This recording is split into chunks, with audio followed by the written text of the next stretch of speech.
Hello guys, dito na nga puli tayo sa Wawaan o Clown Machine dito sa Taiwan. Kaya tara guys, papasukan na natin at maglalaro tayo dito sa loob. Kaya ayan nga guys, dito na tayo sa loob at papasukin na tayo. At ikutin muna natin guys ang mga machine dito at pakikita ko sa inyo kung ano may mga mapapanalunan.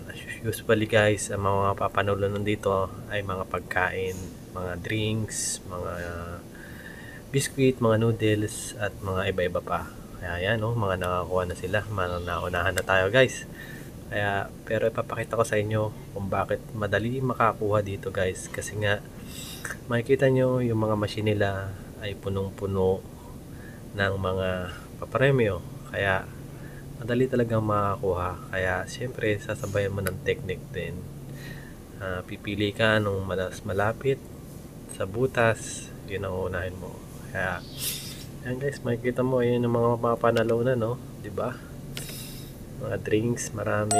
Kaya marami ding naglalaro dito mga Taiwanese. Kasi bukod sa malapit na to sa night market, at pagkatapos nilang kumain, dito sila dinediretso para makapaglaro. Diba? Pag busog na, enjoy naman sila dito sa paglalaro. Kaya lagi rin ako nakakaraan dito guys, kasi pagkatapos ko mag night market, dadaan ako dito para maglaro kasi nakakalibang din at ang saya naman talaga pag nakakuha ng mga pagkain dito. Pag nakakuha ka, nakakahulog ka guys. Kaya yan guys, diba?